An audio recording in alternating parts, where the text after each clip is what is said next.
Hey guys, welcome to our channel quiz. आज हम पढ़ने वाले हैं एनसीईआरटी फिजिक्स का first chapter physical world class 11 का, जो कि आपका इंट्रोडक्शन चैप्टर है। वैसे तो ये चैप्टर किसी भी कंपटीशन एग्जाम में नहीं आता, बोर्ड एग्जाम में भी इससे कोई खास क्वेश्चन नहीं आते हैं। नॉर्मली एक दो क्वेश्चन आ जाते हैं कि रिडक्शनलिज्म क्या है, यूनिफिकेशन क्या है, एमसीक्यू टाइप में। अदरवाइज इससे कोई क्वेश्चन नहीं आता है। फिर भी हम साइंस क्यों पढ़ते हैं, फिजिक्स पढ़ने का हमारा पर्पज क्या है, ये चांद, ये सितारे रात में कैसे चमकते हैं, ये सूर्य का उगना, चंद्र ग्रहण, सूर्य ग्रहण, सोलर इक्लिप्स, लूनर एक्लिप्स, ये रेनबो, इंद्रधनुष का बनना, यही सब फिजिक्स है, यही साइंस है। हम इस यूनिवर्स में जो कुछ भी हो रहा है इसके बारे में जो पढ़ रहे हैं, समझने की कोशिश कर रहे हैं, पहचानने की कोशिश कर रहे हैं, यही है। वैसे तो साइंस के बारे में डिफरेंट डिफरेंट फिलोसफरों ने, साइंटिस्टों ने अपना अपना अलग डिफिनीशन दिया है, अपनी अपनी अलग व्यू रखा है। बट आज हम देखेंगे एनसीईआरटी के अकॉर्डिंग साइंस क्या है, व्हाट इज साइंस। तो एनसीईआरटी बता रहा है कि science is a systematic attempt to understand natural phenomena in as much details and depth as possible. मतलब एनसीईआरटी के हिसाब से क्या चीज़ है कि हम किसी भी नेचुरल फिनोमेना, अब आप सोचते होंगे कि नेचुरल फिनोमेना है क्या चीज, जो कुछ भी इस नेचर में हो रहा है, जो कुछ भी बाइलेंस डिसबाइलेंस जो कुछ भी हो रहा है, वो सब नेचुरल फिनोमेना है। जैसे कि लाइटनिंग, बिजली का कड़कना, या जो कुछ भी नदियों का बहना, या सूर्य चांद तारे जो भी हैं कैसे अब ग्लो कर रहे हैं, या मून जो है कैसे रिवॉल्व कर रहा है अर्थ के अराउंड, या अर्थ जो है सन के अराउंड कैसे रिवॉल्यूशन कर रही है, ये सारे नेचुरल फिनोमेना हैं। इसकी हम क्या करते हैं, सिस्टमैटिक स्टडी करते हैं, नेचुरल फिनोमेना के बारे में उसको समझने की कोशिश करते हैं as much as details and depth as possible.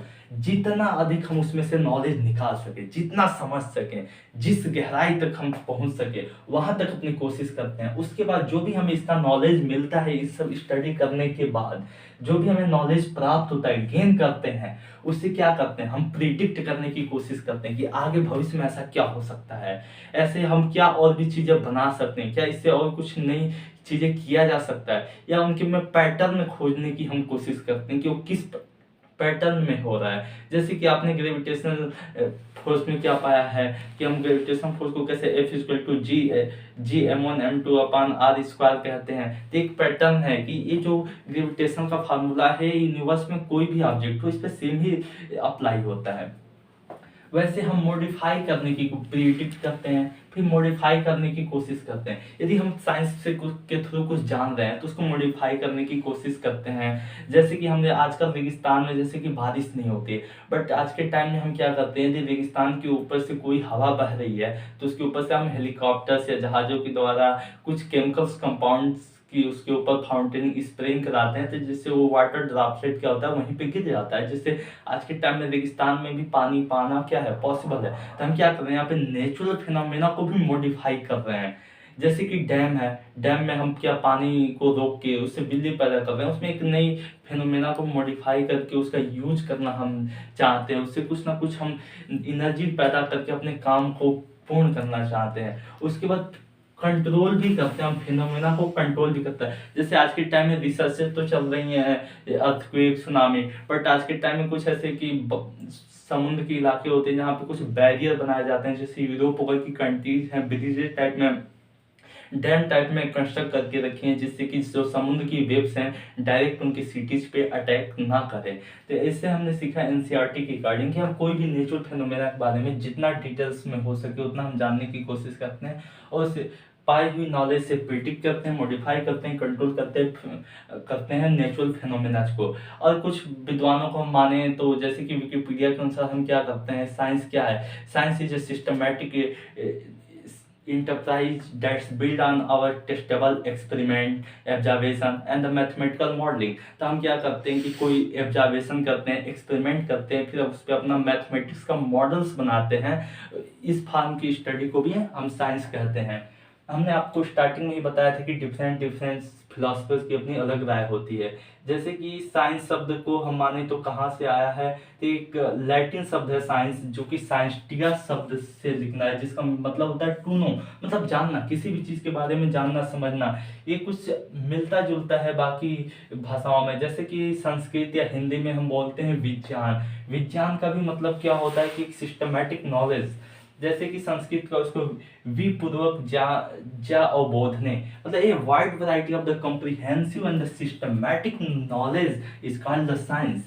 मतलब इस संस्कृत में क्या, किसी भी चीज के बारे में कॉम्प्रिहेंसिव हो, डिटेल्स हो, जितना हो कंप्लीट हो, और उसके बाद क्या हो, सिस्टमैटिक हो, उसको एक पैटर्न में रखा गया हो, उनको स्टेप बाय स्टेप उसको किया गया हो, उसको हम साइंस कहते हैं। अरेबिक में शब्द होता है इल्म।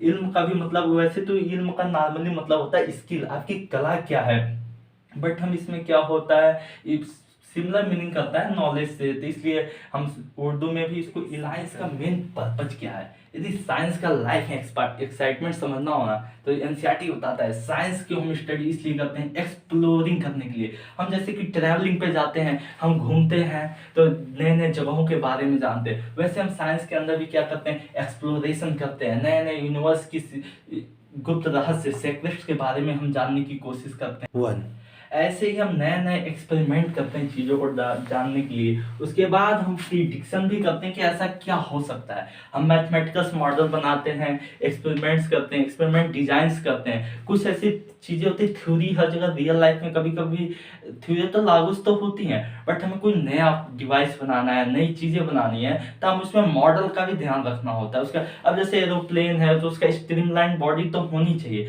बट दुनिया के अलग अलग फाइटर जेट बनाए जाते हैं, सबकी अलग अपनी पर्पज होती है, तो क्या उसके इंजीनियर उसके डिजाइन में ही कुछ अलग चीजें जानता है, डालता है, जिससे कि उसमें एक इंक्यूनेस आती है। तो इसके एक्सपेरिमेंट और प्रिडिक्शन भी बहुत इंपॉर्टेंट होता है साइंस के लिए, जिसका हम साइंस के ग्लैमर वाले हैं कि साइंटिफिक मेथड। ऐसा नहीं है, साइंस में यदि हमें जो कुछ भी करना है, एक उसका सिस्टमैटिक पैटर्न होता है कि हम उसके साथ कैसे स्टडी करेंगे, कैसे क्या रूल्स होंगे जिससे हम थ्योरी को प्रूव करेंगे या डिसप्रूव करेंगे। तो इसके लिए इंटरकनेक्टेड बहुत से मेथड होते हैं। अब आप सोच रहे होंगे कि फर्स्ट शिफ्ट एग्जाम में नहीं आएगा, वैसे आपको ये सब सारी चीज़ें लिखने की जरूरत नहीं है। वीडियो के डिस्क्रिप्शन बॉक्स में आपको लिंक मिल जाएगा, इस चैप्टर का आपको पूरा कंप्लीट डिटेल्स आपको नोट्स मिलेगा। आप इसके सिवा आपको कहीं कुछ से कुछ और पढ़ने की जरूरत नहीं रहेगी। आइए हम देखते हैं साइंटिफिक मेथड। साइंटिफिक मेथड क्या होता है, ये एक दूसरे से इंटरकनेक्टेड होते हैं। अब सोच रहे होंगे कि एक दूसरे से इंटरकनेक्टेड होने का मतलब क्या हुआ। एक दूसरे से इंटरकनेक्टेड होने का मतलब ये है कि ऑब्जर्वेशन है, उसका एक्सपेरिमेंट से कोई ना कोई रिलेशन है। एक्सपेरिमेंट है तो ऑब्जर्वेशन से कोई जरूरी नहीं है कि हम पहले ऑब्जर्वेशन करेंगे फिर एक्सपेरिमेंट करेंगे। कभी कभी ऐसा भी होता है कि हम एक्सपेरिमेंट पहले करते हैं फिर ऑब्जर्वेशन करते हैं, या मैथमेटिकल मॉडल पहले तैयार करते हैं बाद में एक्सपेरिमेंट करते हैं। अब कई बार ऐसे भी होते हैं कि हम एक्सपेरिमेंट कर लेते हैं, उसको ऑब्जर्वेशन करने के बाद कुछ थिंकिंग्स के बाद हम क्या करते हैं, उसका मैथमेटिकल मॉडल तैयार करते हैं, उसके कुछ फार्मूलाज एंड इक्वेशन तैयार करते हैं। तो आप समझ गए होंगे। तो फर्स्ट स्टेप इसका क्या होता है, सिस्टमैटिक ऑब्जर्वेशन। हम किसी भी चीज़ का पहले सिस्टमैटिक ऑब्जर्वेशन करते हैं कि जैसे कि आप वाटर है, वाटर में जब हम सोडियम डालते हैं तो क्या करता है, एक स्पॉन्टेनियस रिएक्शन होता है। तो इसको क्या करते हैं, हमने कई बार वाटर में सोडियम डाला होगा तो उसको हमें एक पैटर्न मिला होगा कि जब हम सोडियम डालते हैं तो क्या होता है, एक उसमें फायर लग जाती है, आग लग जाती है। एक तरह से क्या, एक सिस्टमैटिक से हो। उसके बाद कंट्रोल्ड एक्सपेरिमेंट होता है। कंट्रोल्ड एक्सपेरिमेंट करने का मतलब ये हुआ कि हम कोई भी चीज़ एक्सपेरिमेंट को पहले ही अंदाजा करते हैं कि क्या वो कर सकते हैं, उसके हार्मफुल इफेक्ट क्या। अब जैसे कि लैब में हमको बोले कि रॉकेट का एक्सपेरिमेंट करो, तो ऐसा नहीं पॉसिबल है। क्यों? क्योंकि हमें रॉकेट लॉन्च करने के लिए उसका लॉन्च पैड होना बहुत ज़रूरी है। जैसे कि आपने भोपाल जैसे में गैस ट्रेजेडी हुआ था यूसी कंपनी का, या कई बार न्यूक्लियर ट्रेजेडी हो जाता है। क्यों?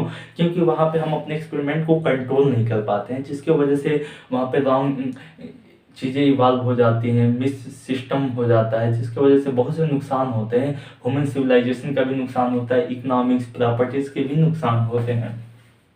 उसके बाद आता है the qualitative and the quantitative reasoning. अब क्वालिटेटिव, उसकी पहले तो क्वालिटी क्या है और फिर क्वांटिटी, कितने क्वांटिटी में है, उसका अमाउंट कितना है। जैसे कि हम कोई भी एसिड है, एसिड के अंदर जब मेटल डालते हैं तो मेटल ऑक्साइड, उसके साथ क्या निकलता है, हाइड्रोजन गैस निकलता है। जो हाइड्रोजन गैस होता है, हम कहते हैं ना, माचिस की तिल्ली चलाओ और उसके पास लेके जाओ तो पॉपअप साउंड करेगा। तो यहाँ पे क्या हुआ, जो हाइड्रोजन है उसकी जो पॉपअप साउंड है जलने के बाद, वो क्या है, वो उसकी क्वालिटी है। बट उसकी क्वांटिटी अब डिपेंड करता है कि जो एसिड लिए है डाइल्यूटेड है, कॉन्सेंट्रेटेड है, उसके ऊपर डिपेंड करता है कि वो कितने अमाउंट में वहां से हाइड्रोजन निकलेगा। तो ये कुछ रीजनिंग टाइप में होती है जिसको हमें एनालिसिस करना होता है। उसके बाद हम मैथमेटिकल मॉडल तैयार करते हैं। अब एसिड तो रही, बट एसिड का पावर कितना है, वो कितना कोरेसिव है या कोरेसिव नहीं है या वीक एसिड है। तो इसका मैथ का बहुत अच्छा कॉन्सेप्ट होता है लॉगरिथम, जिससे हम एक पीएच स्केल तैयार करते हैं। तो क्या हुआ, हमने साइंस में मैथमेटिकल मॉडलिंग भी करते हैं। उसके बाद हम प्रिडिक्शन करते हैं किसी चीज़ का, कि जो कुछ भी हो रहा है इससे भविष्य में और क्या किया जा सकता है, इसके एप्लीकेशन क्या है, इनसे और क्या बनाया जा सकता है, या इससे क्या पॉसिबल है, किस टाइप के एक्सपेरिमेंट और हो किए जा सकते हैं। तो इसके बाद हम क्या करते हैं, प्रिडिक्शन। प्रिडिक्शन के बाद होता है verification of the falsification of the theory. किसी भी चीज़ को वेरीफाई करते हैं, जैसा कि हमें रियल लाइफ में दिख रहा है, क्या वास्तव में एक्सपेरिमेंट हमारा वही रिजल्ट दे रहा है या नहीं दे रहा है। जैसे कि यदि हम किसी मैथमेटिकल फार्मूला से कैलकुलेट करते हैं कि गाड़ी की स्पीड 50 या 60 किलोमीटर कुछ भी हो रहा है, आ रहा है, तो क्या रियल में भी उतना गाड़ी की स्पीड आ रही है या नहीं रही, उतना डिस्टेंस कवर हो रहा है कि नहीं। तो हमारा जो फार्मूला है या कुछ भी है उसका वेरिफिकेशन करते हैं। जैसे कंजर्वेशन लॉ होता है, इसका भी वेरिफिकेशन किया जाता है फिजिक्स के अंदर। फाल्सिफिकेशन ऑफ द थ्योरी, हम थ्योरियों को कभी कभी गलत प्रूफ कर देते हैं, जिसकी वजह से वो थ्योरी डिस्प्रूव हो जाती है। तो एक नई थ्योरी का आगे जन्म होता है, फिर नई थ्योरी हमें सोचना होता है, बनाना होता है। एक किसी बड़े बड़े साइंटिस्ट ने बोला है कि no number of experiment can prove me right, a single experiment can prove me wrong. मतलब कि कोई एक ऐसा एक्सपेरिमेंट की संख्या नहीं कि हम बोल दे 10 एक्सपेरिमेंट कर दें या 5 एक्सपेरिमेंट कर दें कि जिससे कि हम सही प्रूफ हो जाए या साइंस की कोई थ्योरी प्रूफ हो जाए। बट ये जरूर है, एक सिंगल सा भी एक्सपेरिमेंट यदि उसको रॉन्ग प्रूफ कर दे तो क्या होती है, पूरी की पूरी थ्योरी प्रिंसिपल क्या हो जाती है, फेल हो जाती है, डिस्प्रूफ हो जाती है। अब आता है कि व्हाट इज द फिजिक्स। ये फिजिक्स क्या है। फिजिक्स ग्रीक के फ्यूजिस वर्ड से लिया गया है। इसका मीनिंग क्या होता है, नेचर। इसको हम बोलते हैं फ्यूजिस का मतलब होता है नेचर। तो क्या है फिजिक्स, नॉर्मली क्या है, physics is the study of the nature and the natural phenomena. मतलब नेचर, ये जो भी प्रकृति है, जो भी आपको दिख रहा है, सन, अर्थ, मून, या जो भी natural phenomena, weather, climate changes कैसे आते हैं, tsunami, earthquakes, they are different type of the natural phenomena, lightning strikes, revolving of the moon, satellite कैसे टिके हुए हैं हमारे ऑर्बिट में, पीएसएलवी सैटेलाइट्स के, जीएसएलवी, ये कैसे वर्क करते हैं, इन नेचुरल फिनोमेना के बारे में जो स्टडी करते हैं उसको हम फिजिक्स कहते हैं। अब फिजिक्स में भी जो फिजिक्स की स्टडी करते हैं उनको हम बोलते हैं फिजिसिस्ट। अब जो फिजिसिस्ट लोग होते हैं बहुत क्यूरियस होते हैं, इनको हर चीज की जानने की इच्छा होती है। तो ये फिजिसिस्ट कैसे सोचते हैं, कैसे क्या करते हैं, इनका एक पर्पज जो एक किसी चीज को डिस्कवर करते हैं। आप कभी सोचे हैं डिस्कवर और इन्वेंशन में फर्क क्या होता है। डिस्कवर वो चीज होती है जो ऑलरेडी इस यूनिवर्स में है, बट हम उसके बारे में जानते नहीं है, बट कुछ साइंटिस्ट आते हैं जो बता देते हैं कि ये चीजें ऐसे वर्क करती हैं, ऐसे इनका एप्लीकेशन है, उसको डिस्कवर करते हैं। और इन्वेंशन में होता है जो चीज नहीं है उसको हम बनाते हैं। जैसे कि हम होता है कि कार या ट्रक का जो इंजन है वो में भी पहले नहीं था, या बल्ब है, बल्ब का क्या हुआ है, इन्वेंशन हुआ है। क्यों, बल्ब पहले नहीं था, बाद में हमने। बट ग्रेविटेशन क्या है, एक डिस्कवरी है, क्योंकि ग्रेविटेशन ऑलरेडी पहले से था बट हम उसके बारे में नहीं जानते थे। तो ये होता है कि हमारे डिस्कवर और इन्वेंशन में जो फर्क होता है। उसके बाद that that's are the operating in the nature. हम चीज़ों को खोजते हैं, डिस्कवर करते हैं on the basis of the observation. हम उसके लिए ऑब्जर्वेशन करते हैं, एक्सपेरिमेंट करते हैं, और यूनिफिकेशन एंड द डिटेक्शन। एक फिजिक्स या साइंस में सबसे इम्पोर्टेंट चीज होती है कि हम किसी चीज को यूनिफाई कैसे करें और डिडक्ट कैसे करें। यूनिफिकेशन में होता क्या है, यूनिफिकेशन में ये होता है कि हम कई ऐसी बड़ी बड़ी चीजें होती हैं छोटी छोटी, उनको मिला के कॉमन हम रूल्स बनाते हैं, प्रिंसिपल बनाते हैं। जैसे कि आपने पढ़ा होगा सेव का गिरना, चाहे एप्पल हुआ, एप्पल का धरती पे गिरना, या एप्पल का धरती पे गिरना हो गया, या मून का अर्थ के किनारे रिवॉल्व करना हो गया, या अदर भी प्लेनेट सन के अराउंड रिवॉल्यूशन कर रहे हैं, या कोई भी सामान अर्थ पे गिर रही। इसके पीछे न्यूटन का दिया हुआ सबसे सिंपल सा लॉ वर्क करता है, ग्रेविटेशन। तो न्यूटन ने क्या किया, इन सारी चीजों को एक कॉमन लॉ से क्या कर दिया, यूनिफाई कर दिया। और आज के तरह ग्रेविटेशन में इनके मैग्नीट्यूड बदल सकते हैं बट रूल सेम होता है। चाहे आप मून पे जाइए या अर्थ पे जाइए या जुपिटर पे जाइए, हर जगह ग्रेविटेशन फोर्स का फार्मूला क्या होगा, G m1 m2 upon r square. But अब आप कुछ लोग सोचेंगे मून पे तो क्या होता है, ग्रेविटेशनल फोर्स बदल जाता है, जैसे अर्थ पे हमारा 9.8 होता है, वहां पे इसका 16 हो जाता है।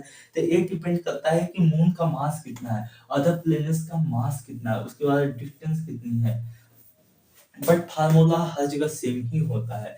ऐसे क्या होता है, to explain the physical formula in the terms of a few concept and the laws. हम जो फिजिकल फिनोमेना मतलब नेचुरल फिनोमेना जो कुछ भी हो रहा है उसको फ्यू कॉन्सेप्ट में, लॉ में हम क्या करते हैं, स्टडी करते हैं, इसी को हम यूनिफिकेशन करते हैं। The efforts to the see the physical world as a manifestation of the some universal law in a different domain and the condition is called unification। मतलब जो हम एफर्ट्स लगाते हैं फिजिकल वर्ल्ड में किसी भी चीज को देखने के लिए, कुछ हम यूनिवर्सल लॉ बनाते हैं जिसको कुछ कंडीशंस होते हैं, डोमेन्स होते हैं।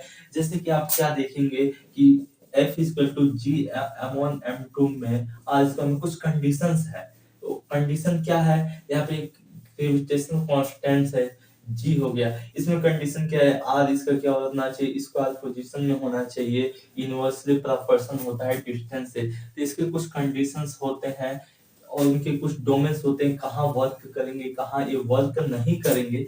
इस सारी चीजों पे एनालिसिस करके हम क्या करते हैं, जनरल फार्मूला बना देते हैं, जनरल लॉ बना देते हैं। जैसे कि न्यूटन ने क्या किया था, ग्रेविटेशनल फोर्स को के तरीके से लॉ ऑफ मोशन को देके इस मैकेनिक्स को यूनिफाई करने की कोशिश की। वैसे हमारे मैक्सवेल साहब ने क्या किया था, इलेक्ट्रिक और मैग्नेटिज्म को यूनिफाई किया। ऐसे कि डिफरेंट डिफरेंट साइंटिस्टों के आपको नाम हमारे स्क्रीन पे दिख रहा होगा जिन्होंने यूनिफिकेशन में वर्क किया है। अब आज बात आती है रिडक्शनलिज्म क्या है। रिडक्शनलिज्म क्या होता है कि हम कोई भी बड़ी चीज है उसको हम छोटी छोटी चीजों में तोड़ के एनालिसिस करते हैं। जैसे कि एक कार एक बहुत तेज रफ्तार से चल रही थी, इसको एनालिसिस करने के लिए क्या होता है, कार के अंदर कैसे रोटेशनल मोशन उसके पहियों में हो रहा है, फिर कार आगे भी बढ़ रही है, कार के अंदर स्पीड कितनी है, एक्सेलरेशन कितना है, सारी चीजों को हम तोड़ तोड़ के एनालिसिस करते हैं स्टेप बाय स्टेप। इसका सबसे बेस्ट एग्जांपल क्या है, थर्मोडायनेमिक्स में सिस्टम क्या होता है, एक बल्क लेवल का होता है। कोई भी इंजन है उसका टेम्परेचर प्रेशर एंट्रोपी के बारे में स्टडी करते हैं, जो फाइनली क्या होता है कि काइनेटिक थ्योरी में हमको ले जाती है। मतलब हम एक बल्क सिस्टम को पढ़ते पढ़ते क्या हुआ, काइनेटिक थ्योरी, वहाँ पे मॉलिक्यूल्स और एटम्स को एनालिसिस करते हैं, वो एक दूसरे से कैसे सिस्टम के अंदर इंटरेक्ट कर रहे हैं। तो क्या हुआ, एक बड़ी चीज से हम छोटी चीजों की तरफ इंटर करते हैं। A related effort to derive the properties of a bigger, more complex and the system from a properties and the interaction of its constituent in the simpler parts इसका रिडक्शनिज्म। मतलब कोई भी चीज कॉम्प्लेक्स है, उसकी properties उसके instruction को study करने के लिए हम उसको सिंपलर पार्ट्स में क्या कर देते हैं, तोड़ देते हैं, तो उसको रिडक्शनलिज्म कहते हैं। अब बात आती है excitement in the physics. Physics के अंदर बहुत से एक्साइटमेंट्स हैं। फिजिक्स तो वैसे है बहुत बड़ा, बट आज हम जो भी डिफाइन करते हैं, आज अपने नॉलेज के अकॉर्डिंग आज तक हम जितना भी रिसर्च कर पाए हैं उसके अकॉर्डिंग हम करते हैं। जैसे एक्साइटमेंट क्या होता है, लेंथ के एनालिसिस जो होती है फिजिक्स के अंदर, 10⁻⁻14 मीटर टू 10⁻26 मीटर। अभी तक की जानी हुई जो गैलेक्सी है उसकी साइज है वो मैक्सिमम साइज कुछ इसी लेवल तक हमने पाया है, 10⁻26 मीटर। और जो हम एटॉमिक लेवल पे जब स्ट्रक्चर करते हैं, इलेक्ट्रॉन प्रोटॉन न्यूमॉर्क एंटी पार्टिकल पोजिट्रॉन क्वार्क्स, उसकी हम एक मिनिमम सबसे स्मॉलेस्ट साइज 10⁻⁻14 मीटर तक में हमने एनालिसिस किया। ऐसे रेंज ऑफ द मास आपने जानते होंगे, इलेक्ट्रॉन क्वार्क ग्लूऑन इन सब की मास सबसे कम होती है, जो एटॉमिक लेवल के माइक्रोस्कोपिक पार्टिकल्स होते हैं उनकी 10⁻⁻30 केजी से लेके 10⁻55 केजी तक हमने इस यूनिवर्स की एक बड़ी गैलेक्सीज के मास को नापने की कोशिश किया है। बट ये एग्जैक्ट नहीं है, हम इस अप्रोक्सीमेशन है। उसके रेंज ऑफ द टाइम, हम टाइम को भी आज क्या माइक्रो सेकेंड, नैनो सेकेंड, मिली सेकेंड, डिफरेंट डिफरेंट इसके स्मॉलेस्ट यूनिट भी है। आज हम टाइम में 10⁻22 टू 10⁻18 तक मेजर करते हैं, इन सेकेंड्स में करते हैं। जो टेरेस्ट्रियल फिनोमेना लाइज करता है somewhere in the middle of the एवरग्रेड। इसमें जो कुछ भी यहाँ पे रेंज हमने दिखाया है, इन सारी रेंज के बीच में ही क्या होती है, टेरेस्ट्रियल फिनोमेना होती है। टेरेस्ट्रियल फिनोमेना क्या होता है, जो कुछ भी इस धरती पे हो रहा है, जो कुछ इस तरह हम ह्यूमन सिविलाइजेशन में कर रहे हैं, वही टेरेस्ट्रियल फिनोमेना है। डियर फ्रेंड्स, अब हम पढ़ने वाले हैं scope of the physics. Physics की स्कोप्स क्या है। इसके पहले हमने पढ़ा था कि एक्साइटमेंट्स क्या है फिजिक्स के अंदर, जिसके अंदर आप बताए थे कि डिफरेंट डिफरेंट बेंच पे चीजें काम करती हैं। वैसे स्कोप ऑफ द फिजिक्स में नॉर्मली तो दो होते हैं, बट आज के टाइम में एक नया भी निकल के आया है जिसको हम मेसोस्कोपी कहते हैं। हमारा फर्स्ट वाला क्या है, फर्स्ट वाले को हम बोलते हैं मैक्रोस्कोपी, मैक्रोस्कोपिक, और जो सेकंड वाला है उसको बोलते हैं माइक्रोस्कोपिक। इसके नाम में ही छिपा है कि ये कहना क्या चाहते हैं। और एक जो नया टर्म निकला है जिसको बीच में हम कहते हैं मीसोस्कोपिक।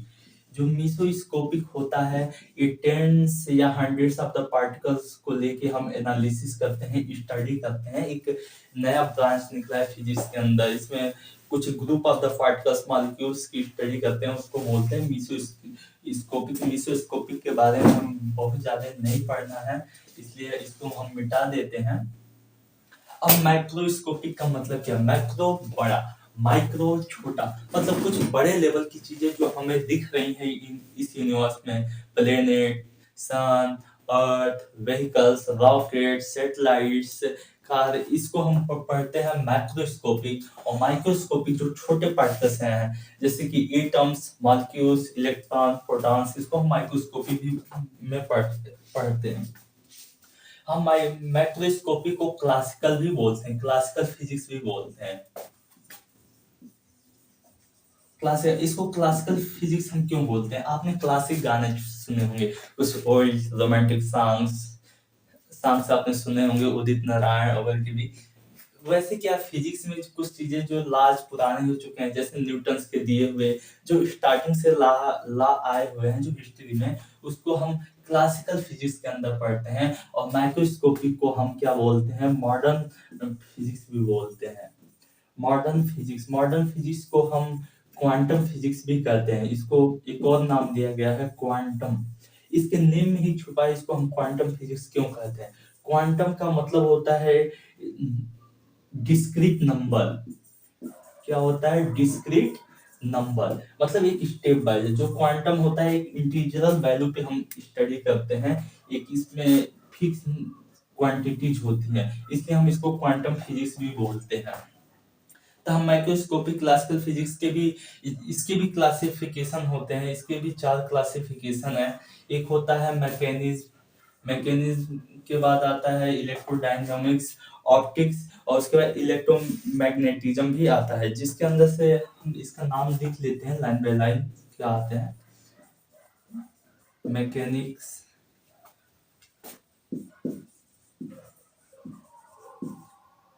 थर्मोडायनेमिक,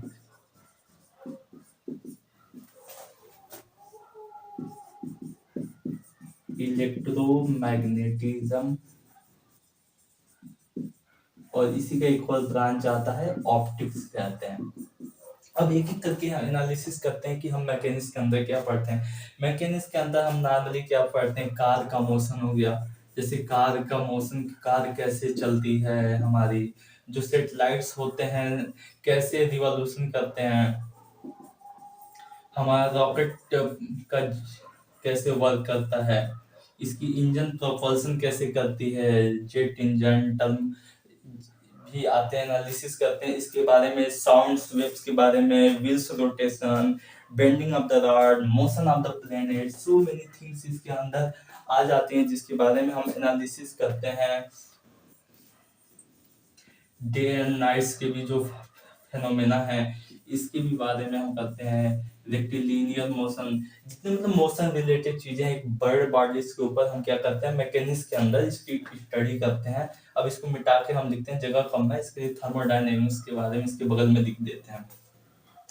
थर्मोडायनेमिक्स के अंदर क्या है, इसके नेम में ही छिपा है। थर्मो का मतलब क्या होता है, हीट, और डायनेमिक्स का मतलब क्या होता है, मोशन। बट यहाँ पे थोड़ा अंतर है, इस मैकेनिक्स के अंदर हम पूरे बॉडी बल्क में जो मोशन हो रहा है उसकी एनालिसिस करते हैं। बट थर्मोडायनेमिक्स के अंदर हम पूरे बॉडी के लिए मोशन ना करके उस बॉडी के अंदर जो टेम्परेचर से रिलेटेड जो मोशन होती है उसकी एनालिसिस करते हैं।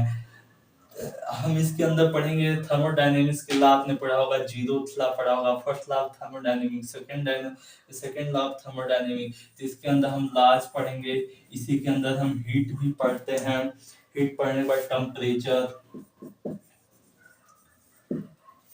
टेम्परेचर के बारे में पढ़ते हैं, हीट इंजन्स के बारे में हम एनालिसिस करते हैं, मतलब हीट रिलेटेड कोई भी चीजें हैं इसके बारे में, जैसे रेफ्रिजरेटर हो गया, एसी कैसे वर्क करता है, एयर कंडीशनर, स्पॉन्टेनियस रिएक्शन कैसे होते हैं।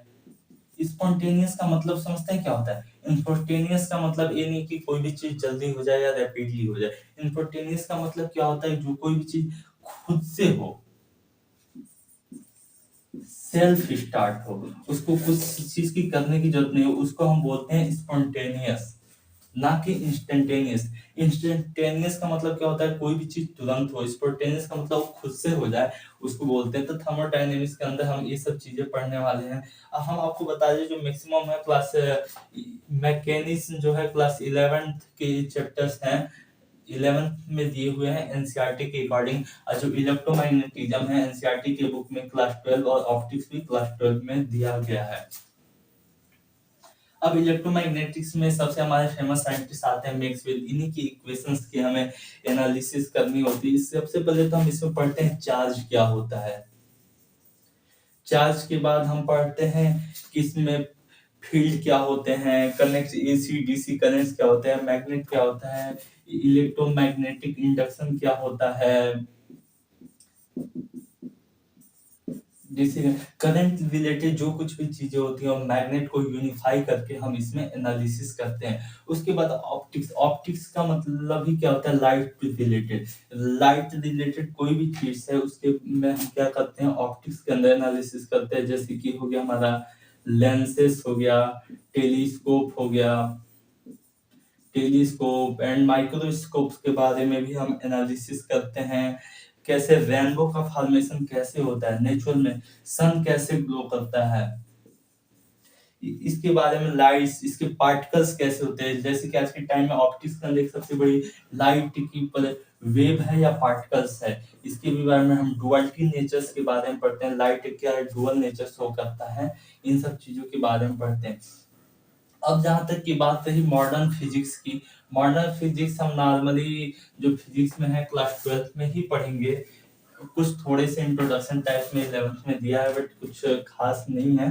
तो इसमें हम पढ़ते हैं कि एटम्स क्या है, एटम्स के बारे में पढ़ते हैं। एटम, एटम को जानने के लिए हम स्पेक्ट्रोस्कोपी के बारे में पढ़ते हैं। स्पेक्ट्रोस्कोपी आप स्पेलिंग देख लीजिएगा। उसके बाद क्या होता है कि एक्सेस के बारे में एनालिसिस करते हैं।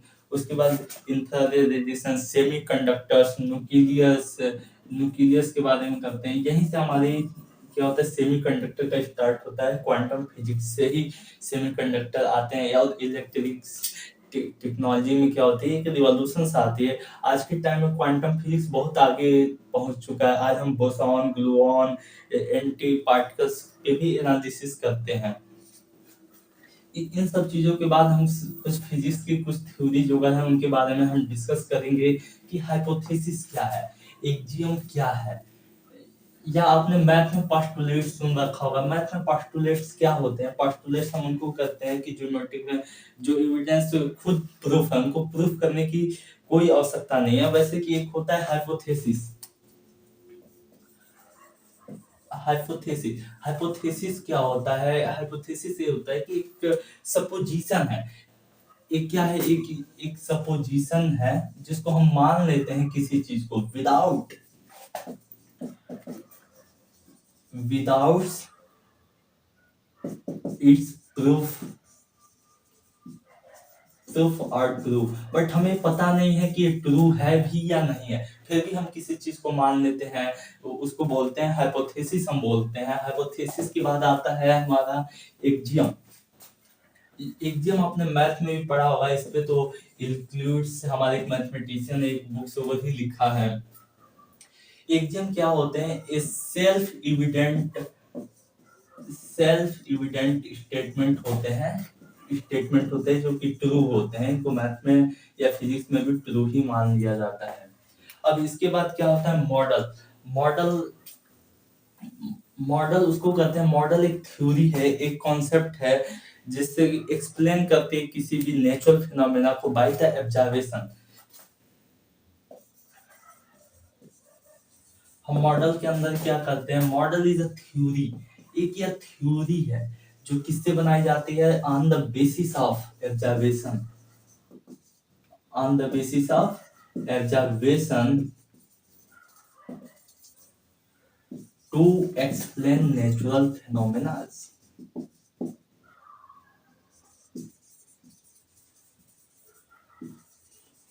इसमें डिफरेंट डिफरेंट साइंटिस्टों ने अलग अलग अपना व्यू दिया है, अलग अलग आज भी रिसर्च चलते होते हैं इन्हीं सब चीजों के ऊपर कि कैसे फिजिक्स वर्क करता है, इसमें नए लॉज कब आएंगे, किस चीज को हाइपोथेसिस से प्रूव करना है। मैथमेटिक्स में आपको बता दें यहाँ तक कि ग्रेविटेशनल या न्यूटन के लॉ ऑफ मोशंस का भी कोई प्रूफ नहीं होता है, इनको वेरीफाई किया जाता है या डिडक्टिव रीजनिंग के द्वारा एक दूसरे से इनको को रिलेट किया जाता है। इसके बाद आप सोचेंगे रेंज ऑफ द वैलिडिटी, आपको बता दें कि रेंज ऑफ वैलिडिटी होता क्या है। तो हम फिजिक्स में कोई भी चीज या कोई भी एक्सपेरिमेंट कर रहे होते हैं, इनका एक फिक्स रेंज होता है, एक इस सिचुएशन में वर्क करेंगे, इस सिचुएशन में नहीं करेंगे। जैसे कि कोई भी, मान लीजिए हम कोई भी प्रोजेक्टाइल मोशन, यहाँ पे बाल फेंका, तो बाल फेंकने पर जाता है, एक मैक्सिमम हाइट तक जाता है। अब इसमें बहुत सी चीजें लग रही होती हैं, इसके ऊपर क्या है? फ्रिक्शन भी लग रहा है, ग्रेविटेशन फोर्स भी लग रहा है। ग्रेविटेशन फोर्स इसको नीचे कुछ हद तक खींचता है, बाल आगे हॉरिजॉन्टल मोशन के साथ मूव भी कर रहा है। बट हम क्या करते हैं? एयर रेसिस्टेंस इसके ऊपर लग रहा है, क्या है? Air resistant. बट क्या करते हैं हम? इस चीज को एनालिसिस करने के लिए हम क्या करते हैं? कुछ चीजों को हटा देते हैं। बट ऐसा नहीं कि हम सारी चीजों को हटा देते हैं। जैसे कि क्या है, हम कोई भी बाल क्या फेंकते हैं? अर्थ के ही ऊपर से फेंकते हैं, अर्थ से जाके कहीं गिरता है, जो कि अर्थ क्या है? एक कर्व है। बट हम क्या मान लेते हैं कि हम किसी क्या है, प्लेन सरफेस पे हमने बाल को क्या किया है? फेंका है। इससे हम कुछ अपना एक मॉडल बनाते हैं रेंज ऑफ द वैलिडिटी देके, कि इस रेंज में वर्क करेगा, इस रेंज। क्यों? क्योंकि फिजिक्स में यदि हम सारी चीजों को लगाने लग जाए, सारे फार्मूलेस को, तो हम खुद ही स्टडी नहीं कर पाएंगे, इतनी कॉम्प्लिकेटेड हर चीजें हो जाती हैं। उसके बाद आता है फिजिक्स के अंदर technology and society.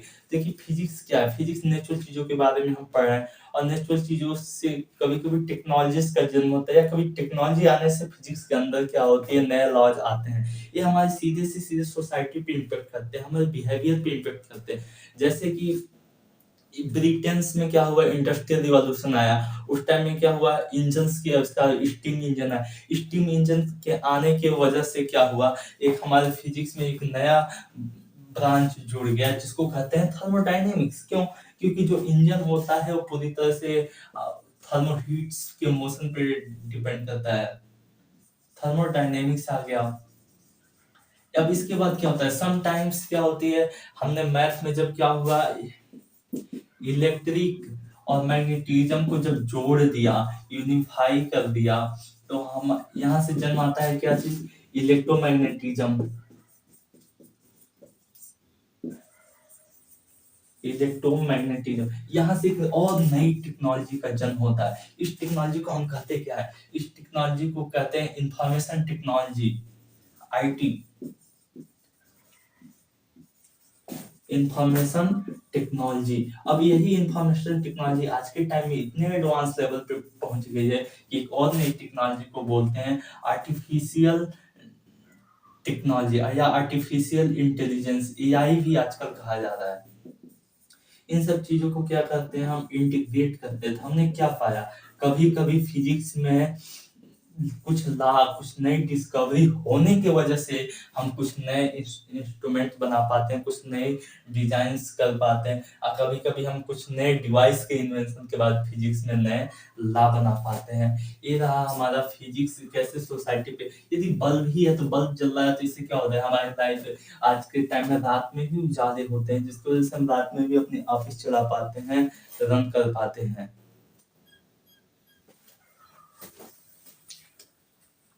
1। Dear friends, अब हम पढ़ने वाले हैं fundamental forces in the nature. वैसे तो आपने फोर्सेस छोटे क्लासेस में बहुत पढ़ी होगी। Muscular force, contact force, friction force, electrostatic force, nuclear force.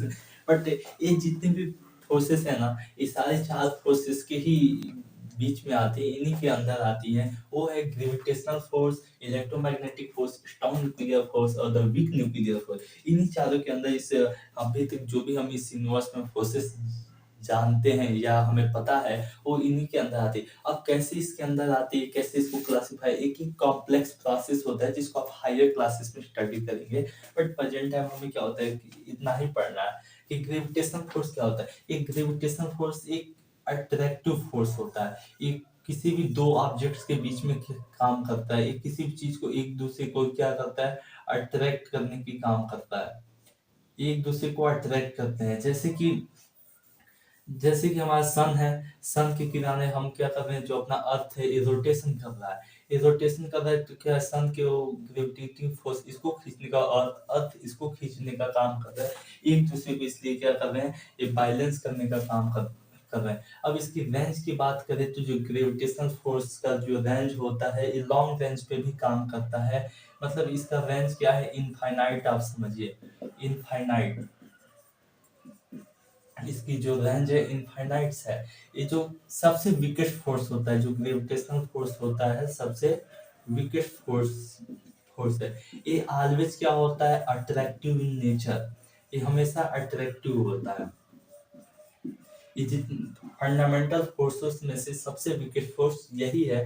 ये हमेशा क्या होता है, अट्रैक्टिव। इसके लिए कोई भी मीडियम की रिक्वायरमेंट नहीं की, no medium required, no medium required. इसके लिए कोई भी मीडियम की आपके लिए आवश्यकता नहीं। इसके लिए सबसे बड़ी लिमिटेशन ये है ग्रेविटेशनल फोर्स की, कि दो बॉडीज यदि हैं, दो बॉडीज में से कोई एक बॉडीज ऐसा होना चाहिए जिसका मास ज्यादा हो और एक का मास कम हो, तब तो इनका इफेक्ट होता है। अदरवाइज दोनों सेम मासेस के हैं, कम मासेस के हैं, तो इनका कोई खास इफेक्ट नहीं होता है ग्रेविटेशनल फोर्स का। तो इसमें से one object one object should be should have large mass compared to other, तब तो इसका क्या होगा, इफेक्ट होगा। अदरवाइज इसका कोई भी इफेक्ट हमको नॉर्मली देखने को नहीं मिलता है। और उसके बाद हम पढ़ते हैं कि इसके इलेक्ट्रोमैग्नेटिक फोर्स क्या होता है। Electromagnetic force charge dependent force होती है। जैसे कि चार्जेस में आपने पढ़ रखा होगा कि जो पॉजिटिव चार्ज होते हैं, सेम लाइक चार्ज जिनको हम बोलते हैं, वो एक दूसरे से क्या करते हैं, रिपेल करते हैं। वही जो अपोजिट चार्ज होते हैं एक दूसरे को अट्रैक्ट करने का काम करते हैं। जो अपोजिट चार्ज होते हैं एक दूसरे को अट्रैक्ट करते हैं।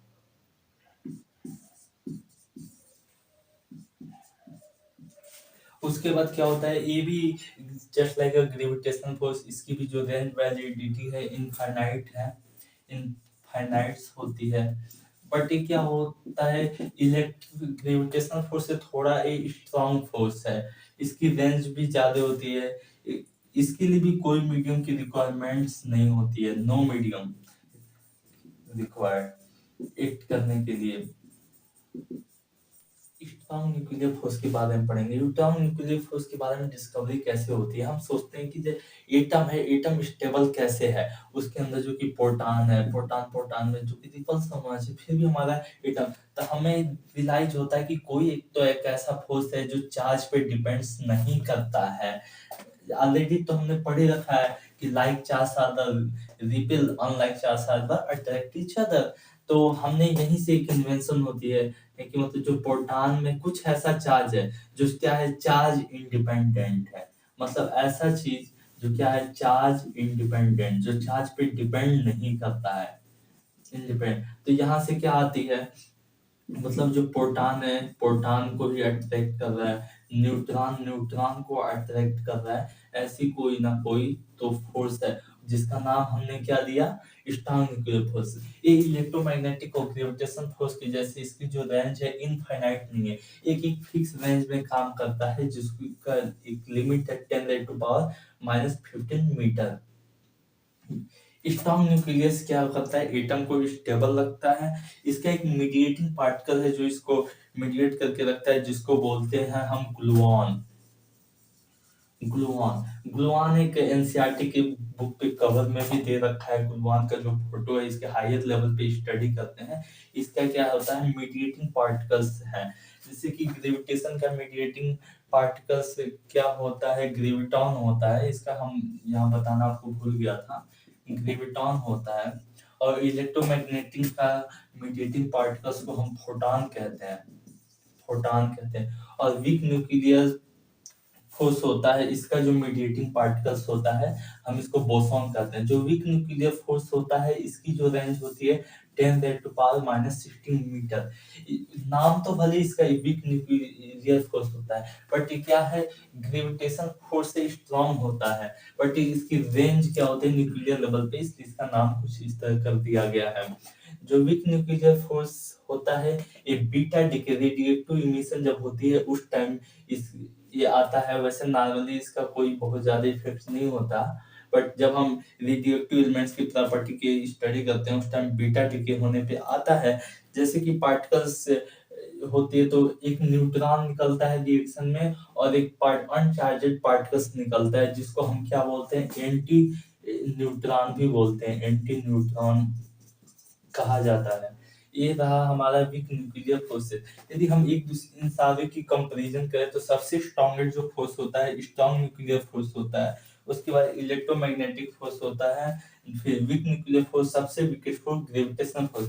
यदि हम इसको कोई नंबर दे, तो यदि स्ट्रॉन्ग न्यूक्लियर फोर्स को 1 मान लें कि पावर है, तो इसकी अपेक्षा क्या होगा, electromagnetic force 10⁻², weak nuclear force 10⁻13, और ग्रेविटेशनल फोर्स 10⁻38 आएगा।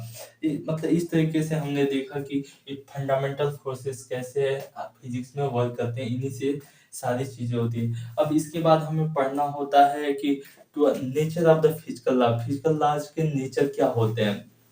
फिजिकल लॉज के नेचर्स में हम एक स्टडी करते हैं कि हम कुछ जनरल रूल्स बनाते हैं, लॉज बनाते हैं, थ्योरी देते हैं, जिसकी वजह से हम अपनी स्टडी को और इजी बनाते हैं। तो फिजिकल लॉज के अंदर क्या होता है, जैसे law can not be proved. इस स्टेटमेंट को मैं अभी आपको लिख के बता देता हूँ कि कैसे होते हैं। मतलब ये भी समझिए यूनिफिकेशन के ही जैसे होता है, जिसको यूनिफाई किया जाता है। जैसे इसके कुछ पॉइंट्स होते हैं, law can not be proved. एक लॉ को हम कभी प्रूफ नहीं कर सकते। इसके जैसे दूसरी पॉइंट से क्या हो जाती है कि a new development in the physics, physics में कोई भी न्यू डेवलपमेंट होता है, तो क्या करता है कि इंक्रीज कर देता है रेंज ऑफ द वैलिडिटी। कोई भी एक्सपेरिमेंट है, उसमें क्या होगा, increases the range of validity.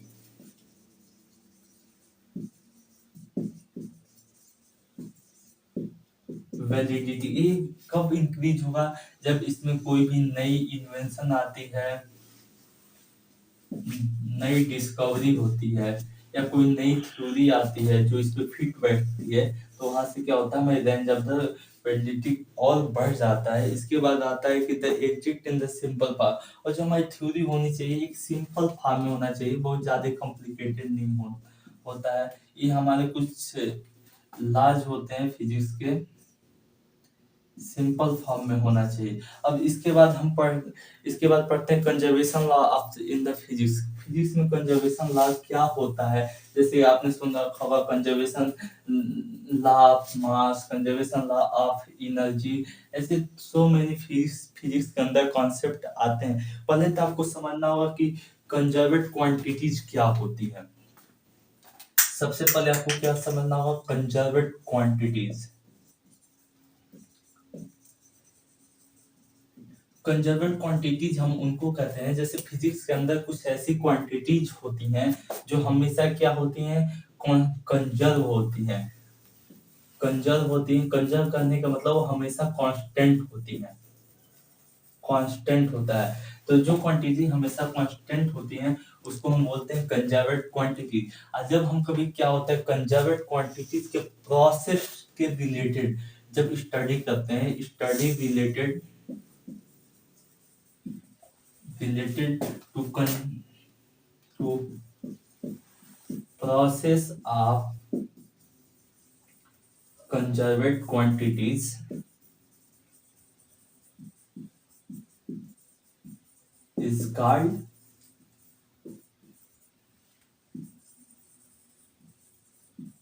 Conservation law. हम इनको क्या बोलते हैं कंजर्वेशन लॉ बोलते हैं। मतलब कंजर्वेट क्वांटिटी जो होती है उनके प्रोसेस में जो कुछ भी इवॉल्व होता है हम उसको क्या बोलते हैं कंजर्वेशन लॉ बोलते हैं। जैसे कंजर्वेशन लॉ ऑफ एनर्जी क्या कहती है कि हम किसी भी रिएक्शन में कोई भी जो रिएक्टेंट है उसका एनर्जी हमेशा conserve, energy can neither be created neither can be destroyed. जैसे हम आपको कुछ इसमें लॉ बता देते हैं। Law of conservation of energy. इसके बाद इसके अंदर आता है क्या होता है law of conservation of charge भी होते हैं। जो चार्ज होता है वो भी हमेशा क्या होता है ऑफ कंजर्वेशन ऑफ, जो चार्ज भी होता है इसको भी हमेशा कंजर्व रहता है। किसी भी फिजिकल या केमिस्ट्री के अंदर हम इसके अंदर एनालिसिस करते हैं। कुछ ऐसी चीजें होती है जो केमिस्ट्री और फिजिक्स में भी एनसीईआरटी में दे रखा है। वैसे तो हम फॉरेन बुक पढ़ते हैं तो जो क्वांटम फिजिक्स का मैक्सिमम हिस्सा फिजिक्स में ही कवर करता है। जैसे कि law of conservation of angular momentum या एंगुलर मोमेंटम्स हो गए, ये भी हमारे क्या होते हैं कंजर्वेड होते हैं। Law of conservation of linear momentum. अब मोमेंटम ऑफ क्या होता है, मोमेंटम हम उसको करते हैं mv, आपने सुना, इसको p से हम डिनोट करते हैं मोमेंटम को, मतलब मास इनटू वेलोसिटी। m क्या है मास, अभी क्या है वेलोसिटी। जब हम दोनों के साथ का प्रोडक्ट ले लेते हैं तो उसको हम मोमेंटम बोलते हैं। तो ऐसे आगे की चैप्टर में फर्दर एनालिसिस कर देंगे कि लीनियर मोमेंटम क्या होता है, एंगुलर मोमेंटम क्या होता है। फिजिक्स के आगे चैप्टर आएंगे उसके अंदर हम एनालिसिस, इस तरह से हमारा चैप्टर्स होते हैं कंप्लीट होता है। अब आपको इन चैप्टर्स के बीच में आपको साइंटिस्टों के नाम दिए हुए हैं, उनके इन्वेंशन बताए गए हैं, कैसे फिजिक्स के अंदर डिस्कवरीज हुई हैं, कौन सा इंजन कैसे वर्क करता है, कौन सी टेक्नोलॉजी कब इन्वेंशन आई है। आप इसको हमारे जो लिंक से दिए हुए हैं पीडीएफ नोट्स के, आप उसमें कंप्लीट सारी डिटेल्स आपको मिल जाएंगी। एनसीईआरटी के भी अंदर ये सब चीजें लिखी हुई हैं। आप टेक्स्ट बुक को पढ़ें और हमारे नोट्स और मॉड्यूल को सॉल्व करेंगे। ऐसे ही आप आगे आपको बेसिक मैथमेटिक्स का मिलेगा फिजिक्स में वीडियो। इस हमारे चैनल को लाइक करें, सब्सक्राइब करें और अपने दोस्तों को भी बताएं जो भी इंटर में पीसीएम ले रखा है या आईआईटी की तैयारी करना चाहते हैं उनको शेयर करें। Thank you.